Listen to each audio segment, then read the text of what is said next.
Bom dia. Então agora nós vamos iniciar a nossa segunda palestra na nossa série sobre as virtudes teologais. Então nós já vimos a primeira virtude teologal. Qual foi? A virtude da fé. Nós vimos que a fé, ela é enxertada na nossa inteligência, por isso que a fé é um conhecimento. Ela conhece de uma forma diferente, superior, mas é uma forma de conhecimento, é uma inteligência espiritual. Pelo batismo nós é enxertado na nossa natureza,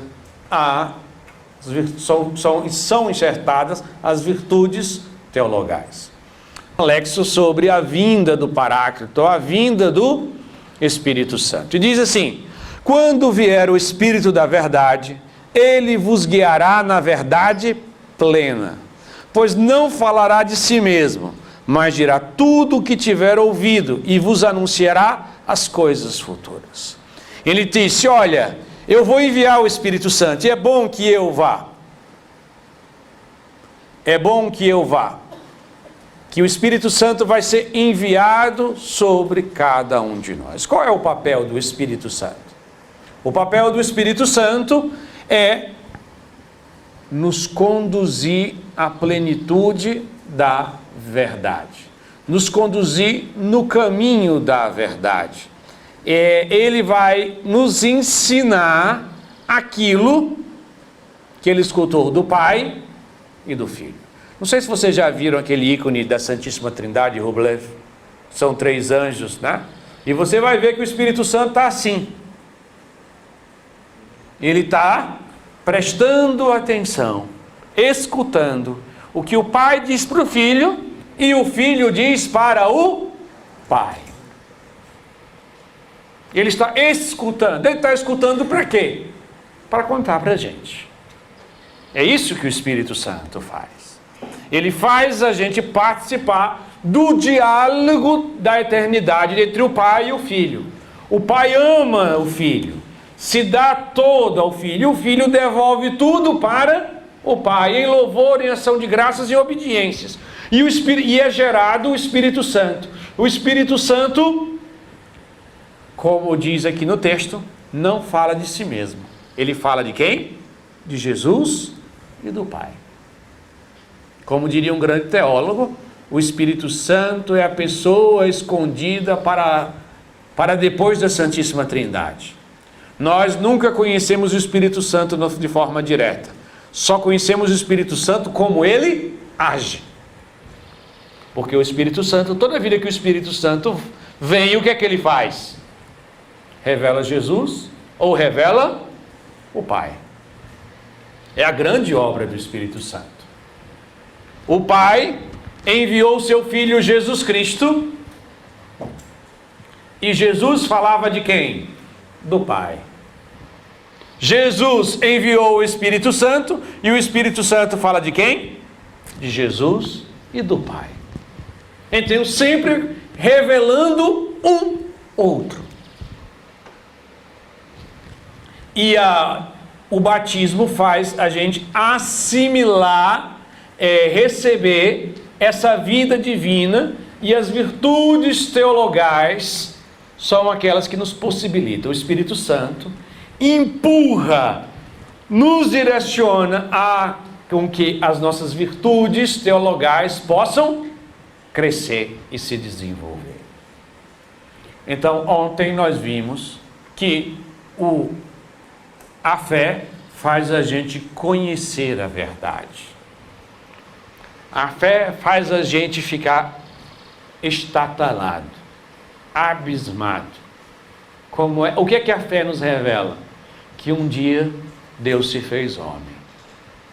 A fé nos revela que o eterno entrou no tempo, que o intocável deixou-se tocar.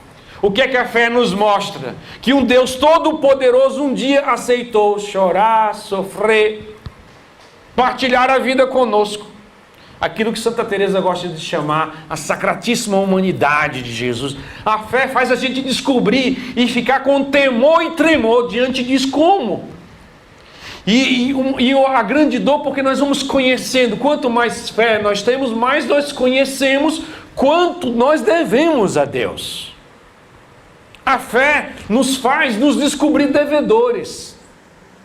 A fé faz a gente descobrir que Deus nos ama tanto, nos ama com um amor tão infinito, que a gente, como diz São Paulo, a caridade de Cristo me constrange, eu me sinto constrangido. A vontade que tem de dizer Deus, para de me amar, que eu não suporto mais viver dessa forma.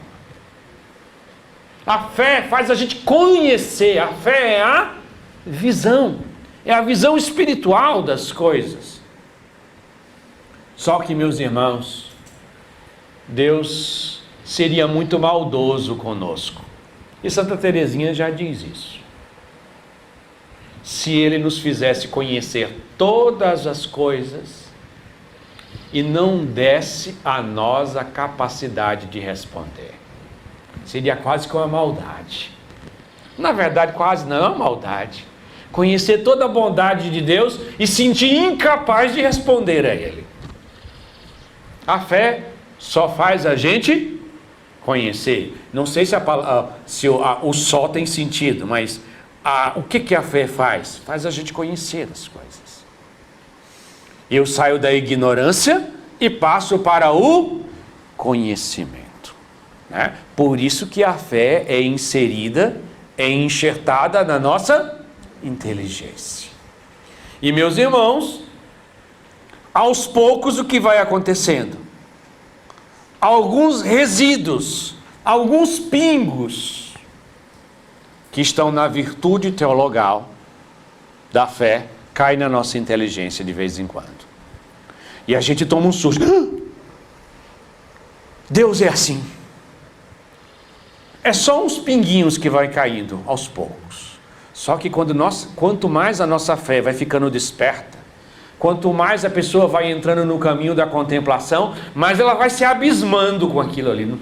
Ela quase como se dissesse, realmente dá vontade de mandar Deus parar. Aí a gente entende quando São Pedro, quando na pesca milagrosa, ele olha para Jesus e diz: afasta de mim, Jesus, afasta de mim, eu sou um homem pecador. Por alguns momentos a virtude da fé fez isso para ele, pum, abriu, e ele viu quem era Jesus, e o temor e o tremor se tomou conta dele. Eu não sou capaz de estar perto de ti. É semelhante a Isaías, quando ele vê Deus sentado lá no trono, em cima do monte: Senhor, eu sou um homem de lábios impuros, Senhor, eu não posso estar aqui na tua presença, eu não posso conviver convosco. Senhor, me afasta de ti, porque tu és belo demais, tu és santo demais, tu és perfeito demais, tu és a santidade absoluta. Aí nós entendemos, porque no livro lá de Isaías está lá que os arcanjos que estão, que os querubins e os serafins que estão diante do trono de Deus, eles têm 6 asas, porque 2 asas são só para cobrir o rosto do arcanjo, porque a beleza de Deus é algo tão grande, tão imenso, tão superior, que nem ele, um espírito puro do mais alto grau, suporta a santidade, a beleza, a perfeição de Deus. Ele supera todas as coisas. Deus é, como diria Santa Teresa, a formosura que excede a toda formosura. É aquilo que foi respondido a Moisés: quem me vê não pode continuar vivo. A natureza não suporta a beleza, a perfeição, a grandeza. E a virtude da fé faz o quê? Faz a gente começar a ver a Deus. Por isso que o salmista diz: Senhor, é a tua face que eu vos busco, e vos busco ansiosamente. Com a contemplação, o que é que existe? Começamos a ver, não com esses olhos, não necessariamente uma imagem, mas uma percepção, uma comunicação da santidade e da perfeição. Você começa a ser convencido de quem é Deus. E eu digo tudo isso por quê? E aí entra a grandeza da esperança. A esperança, o que seria a esperança? A fé nos revela Deus. A esperança faz com que a gente deseje e espere Deus com a confiança que Ele mesmo nos capacita e nos arrastará até a união com Ele. Só a fé faria a gente conhecer a Deus, mas a gente não ousaria dar nenhum passo em direção a Deus. É a virtude da esperança. Deus infunde outra virtude em nós. A virtude de acreditar que Deus me suporta e me ama, e me aceita e me deseja. A virtude da esperança é a virtude de confiar que mesmo sendo Deus quem Ele é, mesmo eu sendo quem eu sou, Deus me quer, Deus me deseja, Deus espera por mim, Deus me deseja, me quer, mesmo sendo eu quem eu sou, mesmo carregando eu todos os limites. A virtude da esperança nos faz desejar e caminhar em direção a Deus. Essa é a diferença. A fé são os olhos da alma. A esperança são as pernas da alma. É com ela que nós caminhamos em direção a Deus. Sem esperança nós não suportaríamos conhecer a Deus. Seria infinitamente doloroso e infinitamente frustrante conhecer a Deus e depois de conhecê-lo dizer: mas eu jamais vou poder conviver com Ele. Eu jamais vou poder estar na presença dEle. Eu não vou ter nunca a possibilidade de conviver com Ele, porque Ele é santo e eu sou pecador. A virtude da esperança é uma virtude que Deus infunde em nós. É uma virtude teologal dEle mesmo, para dizer: olha, mas você é meu filho amado. Mas você eu quero. E eu não só quero, mas eu vou lhe dar força, eu vou lhe arrastar, eu vou lhe capacitar. É o poema de São João da Cruz, quando diz: Senhor Deus, amado meu, como a ti se elevará o homem que criaste, se tu, Senhor, não levantares, se tu não pegar numa mão e arrastar. Quem faz isso? A virtude da esperança. A virtude da esperança são as pernas da alma. Faz a gente caminhar para Deus, faz a gente andar para Deus. Faz a gente não desistir. Mesmo que a gente caia uma vez, caia 2 vezes, caia 3 vezes, caia 10 vezes, caia 15 mil vezes, caia 50 mil vezes. Essa virtude é aquela que segura pela mão e diz assim: mas você vai. Vai. É a virtude da esperança. É essa virtude que faz nos arrastar. Então é muito importante compreender a distinção entre o que é a fé e o que é a esperança. Pela fé, nos é revelado todos os bens de Deus. Pela esperança, nós nos pomos a caminho de possuir todos os bens de Deus. E é interessante, por isso que você vai ver que ela segue uma lógica, como nós vamos ver amanhã com a caridade. O que é que a caridade faz? Primeiro, jamais eu vou poder desejar e ter esperança do que eu não conheço. Por isso que a fé funciona para nós da mesma forma como o sacramento do batismo. É o primeiro que nos insere a todos os outros. A fé é aquilo que nos possibilita conhecer a Deus. Porque se eu não conhecê-lo, eu não vou desejá-lo. Se eu não conhecê-lo, eu não vou ser grato por ele. Se eu não conhecê-lo e conhecer os mandamentos, eu nunca vou reconhecer os meus pecados.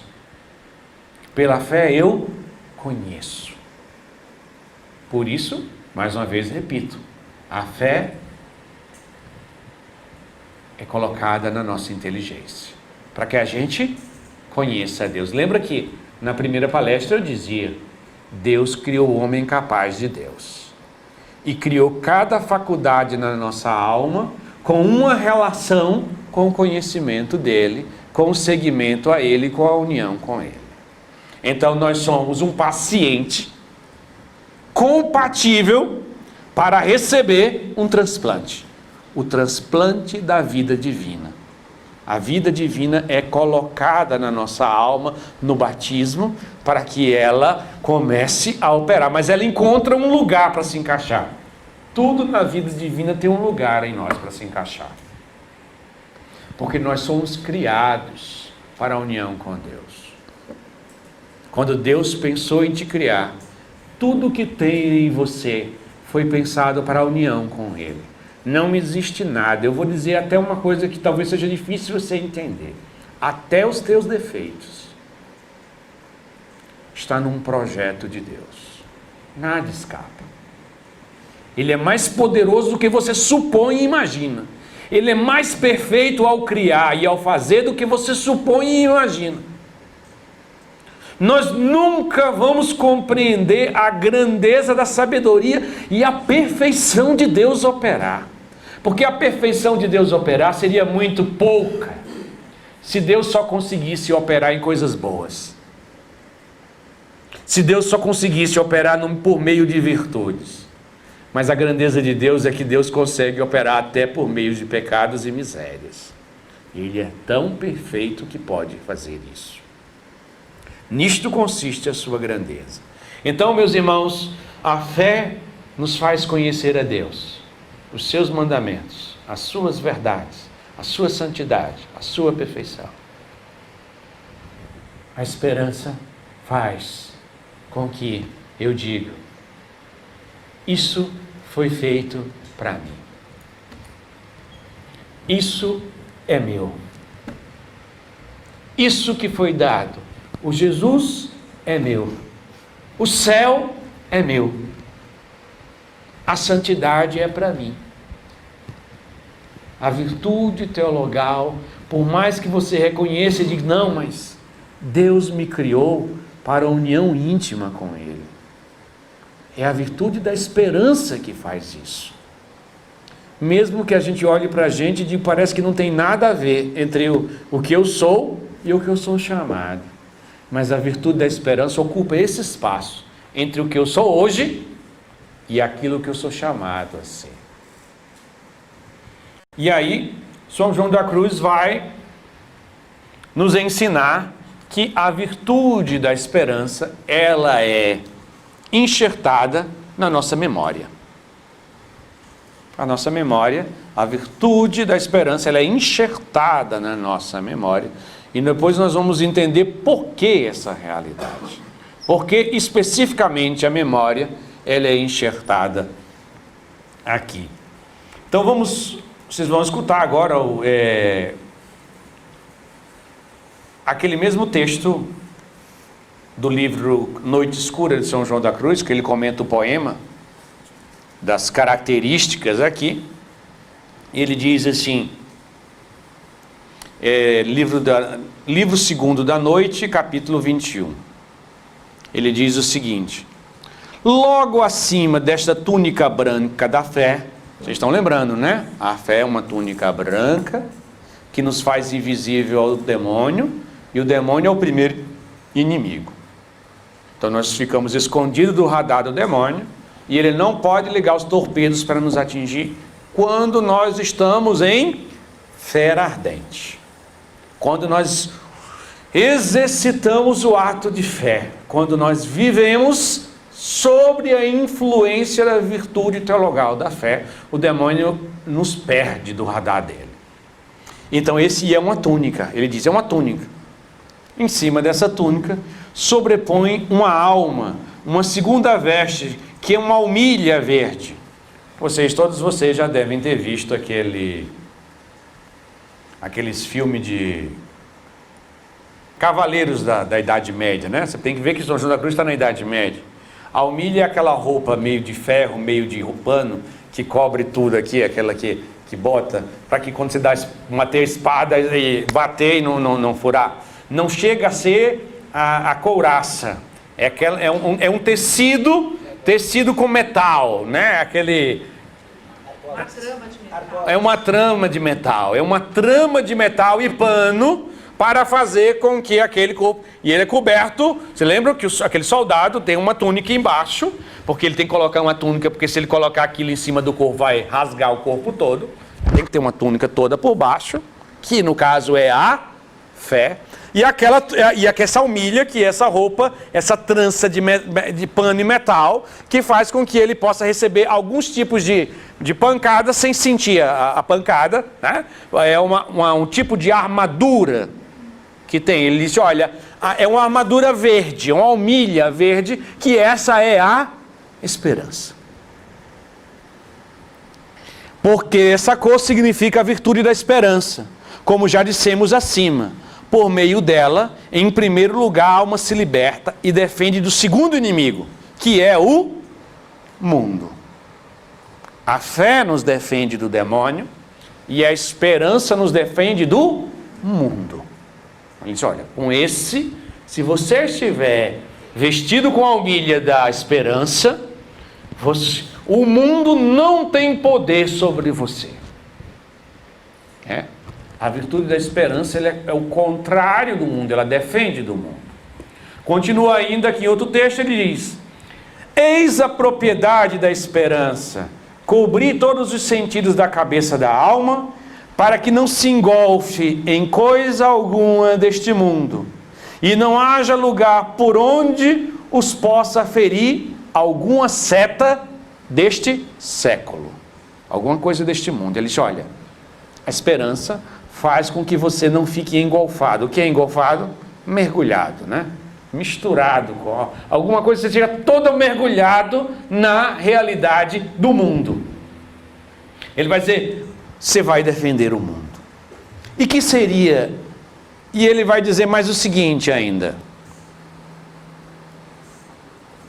que por que a esperança é instaurada na memória e defende do mundo?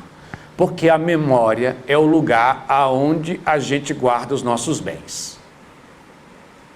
Onde é que a gente guarda os nossos bens? Na memória. Por isso que qualquer pessoa que ao sentir os primeiros sintomas de Alzheimer entra em pânico. Porque são os maiores bens que você tem na memória. Tire a sua memória e o que é que você tem? Você pode até ter dinheiro, mas você não vai lembrar onde ele está. Você não é dono mais de nada. Sem a memória você não é dono de nada. Porque não adianta ter dinheiro do banco se você não lembra da senha. Você não vai ter. A memória guarda e tutela e defende os bens naturais. Todos os nossos bens naturais são guardados dentro da nossa memória, inclusive o bem do nosso passado. Então todos os bens são guardados na nossa memória. E aí ele vai dizer, a virtude da esperança vai purificar a memória. Então como é que nós podemos crescer na virtude da esperança? Quando não nos tornamos possuidores, usando a linguagem de São João da Cruz, não sejamos engolfados nos bens. Mergulhado assim, todo dominado pelos bens. E que tipo de bens nós nos... Porque aí lembramos das bem-aventuranças, né? Bem-aventurados os pobres do espírito, porque delas é o reino dos céus. É a pobreza de espírito que nos faz atingir os bens eternos. E o que a esperança faz? A esperança faz a gente adquirir antecipadamente os bens eternos. Então, a virtude da esperança só cresce numa alma pobre de espírito. Ela tem que ser pobre para ter esperança. Se ela é rica de alguma forma, se ela é engolfada nos bens de alguma forma, aquilo impede dela esperar algo. E que bens a gente pode ser? Começa com os bens naturais. Bens naturais. 1. Beleza. A saúde. A nossa inteligência. Se você se apegar ou à sua beleza, ou à sua saúde, ou à sua inteligência. Ah, César, então é para eu ser doente, pobre e o que mais, hein? e burro, né? Não. O que ele diz é, você não pode ser engolfado nisso. Você tem que seguir aquele conselho de São Paulo. Aqueles que têm bens, vivam como não tenham. E você só nota isso, aqueles que se casaram como se não tivessem casados. Aqueles que, ele vai dizendo tudo. Tem, mas não possui. Você não pode possuir nada. Você pode ter, mas possuir não. Possuir gera em você um compromisso com aquela coisa. Nem que seja com a sua beleza, nem que seja com o seu conhecimento de inteligência, os seus títulos. E você só nota que você é livre se você é capaz de dizer para Deus, eu dou isso para ti, Senhor. Se tu quiseres tirar, tira. Os bens materiais, a saúde, a beleza. É bom se as pessoas assim como eu, tem umas coisas que a gente já vai perdendo com o tempo, a gente já não precisa nem mais oferecer, né? Com a idade tem algumas coisas que a gente vai ganhando, vai tendo lucro, né? Tem menos coisas para a gente se apegar. Esses são os bens naturais. Existem depois os bens materiais. Não pode possuir nada. É por isso que quando você entende tão bem São Francisco de Assis, que ele dizia, não pode existir um homem mais feliz do que eu. Eu não tenho nada. O que é que ele tinha? Esperança. E quem tem esperança já possui o reino dos céus. Bem-aventurados os pobres de espírito, porque deles é o reino dos céus. Alguém pode achar ele um louco. Alguém pode achar ele assim, precisa disso, é meio exagerado. Talvez seja. Mas, na verdade, é porque a fé de Francisco já tinha visto bens maiores. Então, a esperança dele aderiu a esses bens maiores. Primeiro ele conheceu pela fé. E quando ele conheceu, ele se encantou. Se encantando, ele usou as pernas da alma, que é a esperança, e foi em direção do que ele já tinha visto. É bem claramente a parábola da pérola no Evangelho. O homem viu uma pérola. O ato de ver uma pérola é um ato de fé. Ele viu. O que é que ele fez? Saiu, vendeu tudo que tinha e comprou a pérola. Um ato de esperança. Ele percebeu. Então, nos bens materiais, ter sobre eles o total desapego dele. Algumas pessoas, Deus vai chamar essa bela coisa de não ter nada, né? Não ter nada. Existe um sonho que eu tenho, né? Vou partilhar um sonho pessoal. Eu tenho um sonho na vida, de quando eu morrer, eu chegar à minha morte sem ter nada no meu nome.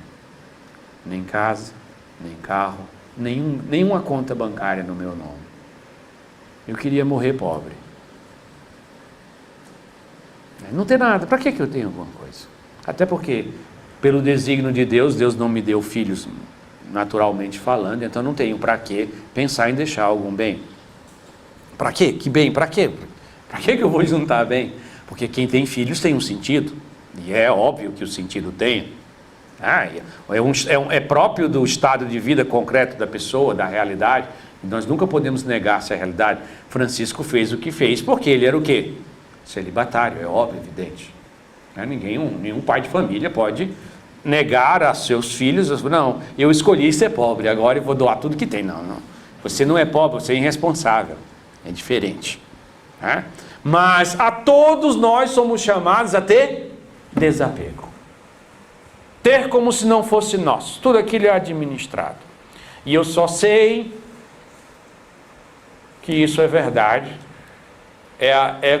Quem estava lendo o livro O Castelo Interior, Terceiras Moradas, ela diz assim, e a pessoa tinha tantos bens, perdeu uma parte deles, fica numa angústia, porque tive um prejuízo, não partiu a noite, ela diz, já tem um problema.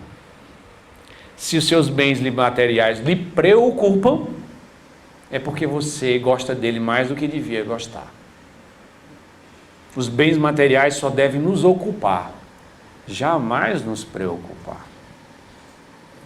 Preocupação é sintoma, claro, de uma relação desordenada com qualquer bem, seja ele a saúde. Eu tenho a maior preocupação de não adoecer. Eu faço tudo para não adoecer. Você tem uma doença. Você tem apego à sua saúde. Você deve fazer o que deve ser feito para a sua saúde, de forma equilibrada e normal. Até porque existe uma doença hoje em dia, né, daquelas pessoas que querem ter uma vida tão saudável que criam uma doença. Só come comida saudável, só faz comida saudável. É tão saudável que é uma doença psicológica isso. Isso é acesso de apego a um bem natural, que é a saúde. Apesar de, na linguagem popular, não, se a gente tem no saúde, tem tudo. Tem não. Quem tem Deus tem tudo. E é uma grande mentira, e uma mentira tão grande, porque dificilmente a gente vai encontrar alguém nessa sala aqui que possa dizer que não tem nenhuma doença, que não tem nenhuma dor. Então ninguém aqui teria nada, não é verdade? E seria uma tremenda injustiça com os idosos, porque aí o talvez acaba, né? E já começa a ter uma certeza. Um idoso, quando tem doença pouca, que se pode se movimentar bem, já está muito feliz, já se conta por muito satisfeito, não é verdade? Então quem tem saúde não tem tudo. Ele é um bem natural limitado. E todos nós sabemos, pela experiência do dia a dia, 2 mais 2 igual a 4, que nossa saúde falha. Não precisa fazer muito esforço para isso. Bens materiais do mesmo jeito. Bens morais é outra coisa. O nome e a honra. Eu digo a vocês, é mais fácil de se fazer de todos os bens materiais do que desfazer do bem da honra. É mais fácil você sair daqui agora e vender tudo que tem e se tornar pobre do que você dar para Deus o bem da sua honra, o seu nome, aquele bem que você adquiriu durante uma vida toda, uma vida honrada, honesta, trabalho. Quando você é por isso que quando você lhe é caluniado, você para aí, tudo aí, não, como se fosse assim, roube minha casa, faça isso, faça tudo, mas o meu nome não, porque é o único bem que eu adquiri na minha vida. Nota que a pessoa muda até o tom da voz.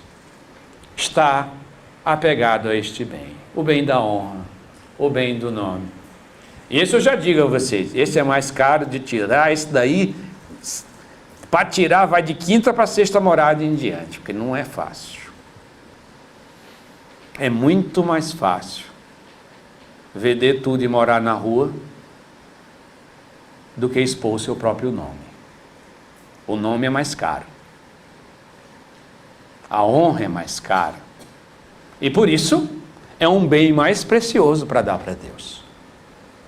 É mais precioso. E oferecer isso, ter claro e evidente que o que é que Deus quer. Não é que você manche o seu nome e fique lá fazendo escândalo para chamar a atenção, para manchar o seu nome, porque Deus não quer isso de você. Como Deus não quer de todo mundo dar os seus bens, Ele não quer que você seja apegado. O que significa isso? Quando porventura, pelo reino dele, acontecer que o seu nome seja manchado, que você seja criticado, que você seja caluniado, você aceite, mesmo com dor, e não reaja contra. Você vai ter a virtude da esperança são dos pobres de espírito. Mas esses ainda não são os bens mais caros. Existe o bem mais caro do que a honra e do que o nome. Existem os bens espirituais, até dele. São João da Cruz, quando fez ele é como João da Cruz é um artista, ele faz um desenho do Monte Carmelo, e aí ele bota o desenho, bota Deus lá em cima, aqui mora a glória. Aí ele bota, aqui a subida é nada, nada, nada, nada. Nada, nada, nada, nada. É não possuir nada. nem os bens espirituais. No Cântico Espirituais ele diz, irei por esses caminhos, não colhereis as flores. Isso significa que mesmo que, se Deus me desse uma graça, uma visão de Nossa Senhora, ou eu visse Jesus, ou eu tivesse um êxtase, mesmo isso se conta como nada. Eu não posso me apegar a isso. Nem os bens espirituais. Porque quem se apega aos bens espirituais não chega ao cimo do monte. Por quê? Porque você está subindo uma montanha. Olha, a imagem é muito simples. Está subindo aqui uma montanha. Tem uma vista muito bonita daqui. Se você sentar e começar a olhar essa vista bonita, o que vai acontecer? Você vai demorar a subir, não é verdade? Aí você acha, porque você subiu 100 metros da montanha, que o lugar já é lindo, já é um jardim, já é tudo, e você começa, o que São João da Cruz chama a colher flores. Você vai perdendo tempo.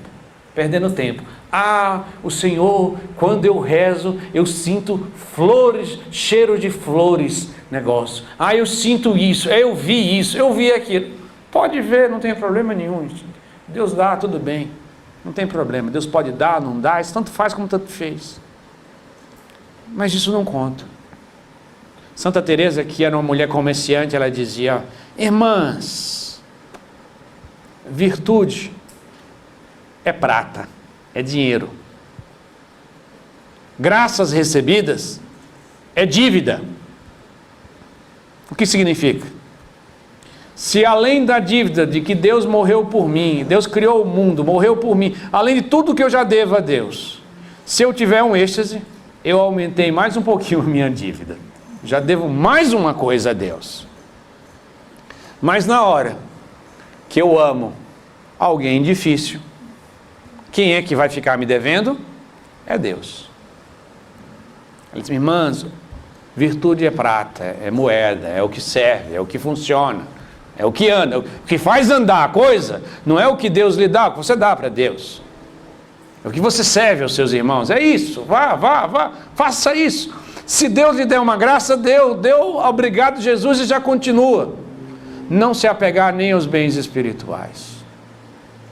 Isso faz com que a gente possa crescer no caminho para a Deus. Mas, talvez, essa montanha lá de São João da Cruz, um monte de nada. Eu lembro que eu estava com a Régia lá em Segóvia, quando a gente foi filmar, que tinha na gruta onde São João da Cruz, na ermida onde São João da Cruz rezava todo dia lá, que aí tem lá o desenho da subida do monte. Aí a Régia me perguntou: o que é isso? Isso aqui é o monte que São João da Cruz escreveu, e aqui a subida é só nada de consolação, nada disso, Ela fez uma cara assim para mim: meu Deus, o que é isso? Então talvez muita gente, quando vê esse monte, se assuste. Mas aí é igual a criança, quando a gente muda a técnica. É só mudar a técnica. Você diz a mesma coisa de um jeito diferente. E como é que a gente diz a mesma coisa que o São João da Cruz disse? Exatamente a mesma coisa, e vocês vão achar bonito. E vão dizer: eu quero, é lindo. Chama-se Santa Teresinha. Santa Teresinha é a discípula mais fiel de São João da Cruz que ele arranjou durante toda a sua história. Toda a doutrina de Teresinha é a doutrina de João da Cruz. Só que ela mudou a linguagem, aí engana a gente acha que é bonito, acha que é fácil, acha que é bom, acha que é lindo, pequena alma, ser uma criança. Todas essas imagens, muda as imagens, no lugar de ter uma montanha, um monte de nada escrito, Teresinha fez curso de marketing, essa é a grande diferença, né? João da Cruz é um doutor que dá aula, né? Um grande mestre, que ensina a verdade sem... E aí Teresinha disse: não, eu vou dar essa aula no jardim de infância. Eu pego a aula do doutorado e vou dar no jardim de infância, vou ensinar a mesma coisa, mas eu mudo as palavras, mudo a linguagem, mudo o gesto, falo de umas florzinhas, de umas criancinhas, de um elevadorzinho, e todo mundo vai achar bonito, e todo mundo vai querer o que o meu pai, São João da Cruz, ensinava, e o pessoal tem dificuldade, tanto de entender, como de querer. Então, Santa Teresinha é a grande intérprete de São João da Cruz, é uma discípula profundamente intérprete. E ela criou uma palavra, não é que ela criou uma palavra, ela usa a palavra esperança com outro nome. Ela chama de confiança. Confie, a confiança. A confiança é a esperança cheia de amor. A confiança recheada de amor ou a esperança recheada de amor é a confiança. É confiar em Deus, confiar. Confie que Deus lhe ama. É justamente essa palavra da esperança. Por isso que Teresinha dizia, não, olha, seja como uma criança menorzinha, pequenininha. O que ela está ensinando? A pobreza de espírito. Não possua nada. Não defenda seu nome. Não defenda sua honra. Ela disse, uma das coisas mais caras que foi na minha vida foi ver que um dia quebraram um jarro lá no Carmelo e me culparam. E eu não era culpada. Ela disse, foi uma das mais duras e uma das maiores vitórias que eu tive na vida. Eu aceitei ser repreendida pelo que eu não tinha feito. Aquilo ali, ela disse, foi um ponto de mudança na minha vida mudou. Eu não tinha quebrado. E a madre me chamou a atenção, me repreendeu, e eu caladinha estava, caladinha fiquei. Ela sacrificou o bem da honra, do nome dela, do que é justo, do que é certo, do que é lógico. Ela aceitou entrar numa virtude teologal da fé e da esperança. A confiança na misericórdia de Deus. A confiança que Deus nos ama, que Deus nos atrai. Semelhante a essa visão do monte, Teresinha tem outro. E a de Teresinha é muito interessante, ela diz o seguinte, a noivinha, que é ela, disse para o seu esposo, essa montanha é muito alta, peça ao meu esposo que me dê um elevador, eu vou entrar dentro desse elevador, vou subir e vou chegar lá em cima. Mas você não dá para perceber que no elevador você não vê nada, não sente nada, é tudo nada. É tudo nada no elevador. Nada de honra, ninguém nem vê que a pessoa está subindo. Porque quando você sobe a montanha por fora, os outros dizem, olha como ela é santa, olha ali está subindo, já está no meio da montanha. Quem sobe pelo elevador, o que é que acontece com ela? Ninguém vê. Teresinha morreu e a irmã virou para a madre e disse, o que é que a gente escreve sobre ela? Ela nunca fez nada. Claro, ela estava no elevador. A vida toda dela, ela subiu no elevador até lá em cima. E ninguém viu, ninguém notou. Quando começou o processo de beatificação dela, de canonização, teve irmãs que moraram com elas, estão com o processo de canonização da Teresinha. Por quê? Ela caminhou pelo nada o tempo todo. Nada de honra, nada de reconhecimento, nada de ser notado, nada de se defender. Só confiando na misericórdia. A noivinha confia no noivo. E o noivo é apaixonado por ela. E ela, o que São João da Cruz diz? Se você ir pelo caminho do nada, é o caminho mais curto. É o que Santa Teresinha chamou a pequena via. É o que São João da Cruz chamou o caminho reto. Um caminho curto, entre a base da montanha e o cume da montanha. Se você for reto, você chega rápido e não perde tempo. Teresinha chamou esse nome de a pequena via. Das almas pequenas, das que não podem fazer grandes coisas. Que faz a maior de todas as coisas, sabe qual é? Confiar em Deus. Diz Santa Faustina, daqueles colóquios que Jesus aparece para ela, e diz assim, ela pergunta a Jesus: o que mais te ofende? Ela pensava que Jesus ia dizer um grande pecado. Jesus: as almas que não confiam em mim. A maior ofensa não é nenhum pecado que você cometeu até hoje, nem que porventura você possa cometer. É aquele momento onde você duvida que Deus lhe perdoa. Duvida que você não pode ser santo. Duvida que Deus não te aceita. Duvida que Deus não lhe ama do jeito que você é. Essa é a maior ofensa que você faz para um pai que ama apaixonadamente o seu filho. É o filho duvidar que é amado. Essa é a maior dor. É o maior de todos os sofrimentos que um filho pode imprimir a um pai. A confiança. Confiar. Se pela fé eu contemplo a grandeza de Deus, pela confiança eu digo: tudo que Deus tem é meu.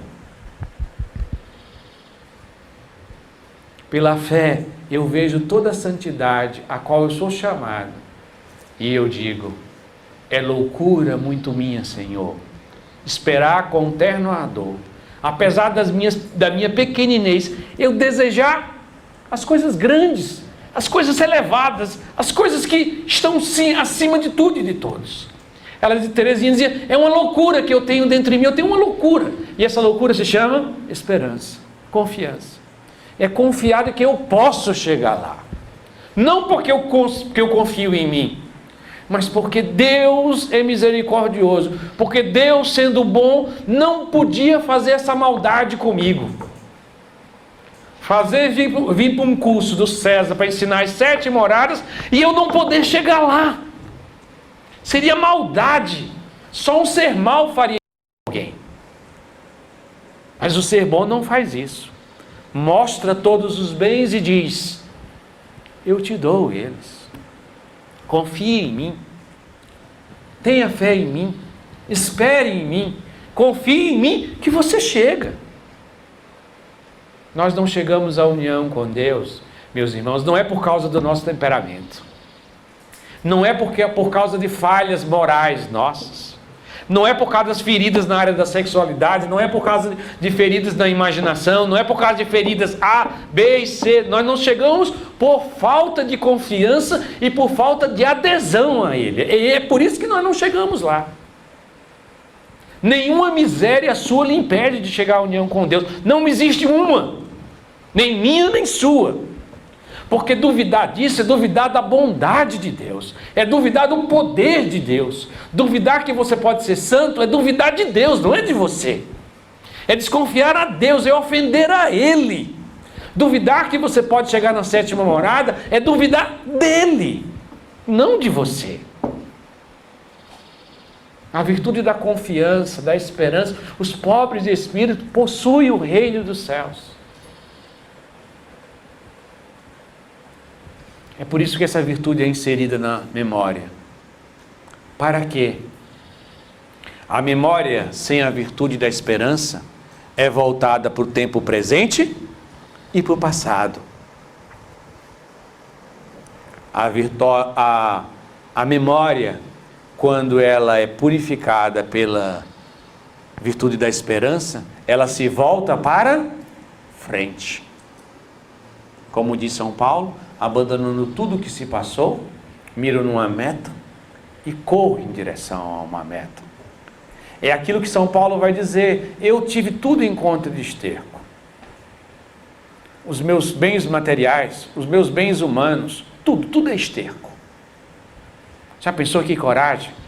Tudo que você possuiu, tudo que você construiu na sua história, do seu nome, todos os pontos de referência, todos os pontos de identidade que você tem, você olhar e dizer assim: César, o que você fez? Não, tudo é esterco.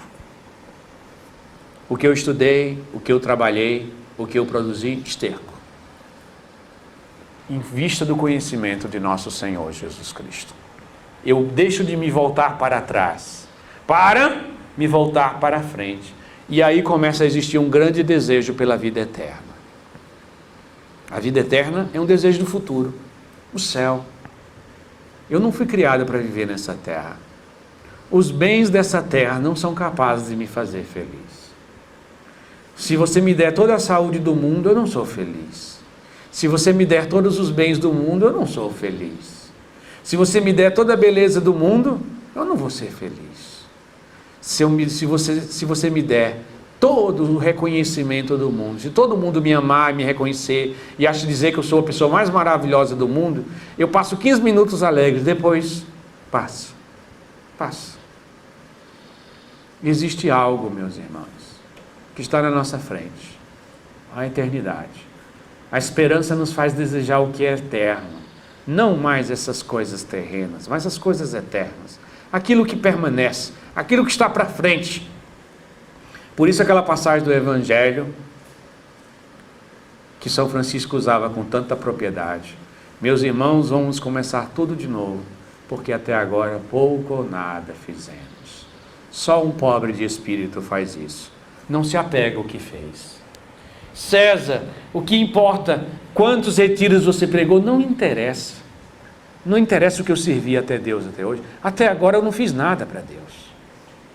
Eu só tenho o meu futuro para diante, só tenho para frente. Isso é muito bom para os idosos. Não se apegar ao passado, não se apegar ao que fez. Vocês estão preparados, todos nós estamos, mas os idosos de uma forma especial, estão preparados para ir para frente, não para trás. Ah, os meus filhos, ah, na minha infância, ah, minha juventude, ah, aquele tempo, isso é uma riqueza. Se apega de tudo, joga tudo para trás. Futuro, à frente. Para frente é que se anda, não é para trás. Não, o que aconteceu, o que já passou, passou. O que aconteceu, já aconteceu. De bom e de ruim já passou. O que você construiu já passou. Não importa. Importa o que nós temos para frente. Nós temos a eternidade. Bom, meus irmãos, vocês sabem o que é a eternidade. A eternidade é uma pessoa. A eternidade é uma pessoa. Não é uma ideia, não é de flutuar numa nuvezinha. Não é nada disso, não. A eternidade é uma pessoa. A eternidade é conhecer Jesus Cristo de forma plena. A eternidade é poder estar com Ele de forma plena. O céu é estar com Jesus. O purgatório é se preparar para se encontrar com Jesus. O inferno é estar distante de Jesus. Então tudo é Jesus. A eternidade é Jesus, é uma pessoa. Nós não estamos esperando uns anjinhos voando. Não. Nós vamos encontrar Jesus. Ele o sentido da nossa vida, da nossa existência. Ele que dá sentido às lágrimas, às dores, os desafios, as quedas. Ele, deixando tudo que ficou para trás, me arremeto em direção à frente, à meta. E a meta é uma pessoa. A minha meta não é ser um santo bonito. A minha meta não é encontrar com vocês, não é ganhar na Mega Sena. Não, a minha meta é encontrar uma pessoa. Nem é um céu etéreo, nem é ficar um santinho bonito. É conhecer. A vida eterna é esta. Que te conheçam, Pai. A vida eterna é essa. É conhecer uma pessoa. No céu nós vamos nos relacionar com o Pai, com o Filho e com o Espírito Santo. É isso. É para aquilo que nós somos criados. Lembra da primeira palestra? Nós somos criados para Deus. E é lá que nós vamos encontrar. Muito penoso quando nós nos prendemos às coisas terrenas. Me agarrando a 2, 3 em pó de areia, 3 quadrinhas casa, qualquer milhão e 2 milhões, qualquer nome, qualquer coisa, tão pouco, meus irmãos. Isso está nos segurando. Nós estamos subindo a montanha e queremos subir com ela com 200, 300 quilos. Não vamos chegar lá. Leve, solta tudo. Solta o teu passado. O que aconteceu já foi. De bom e de ruim, não interessa. Não guarde isso como riqueza. Isso te impede de alçar o livre voo dos filhos de Deus. É um peso.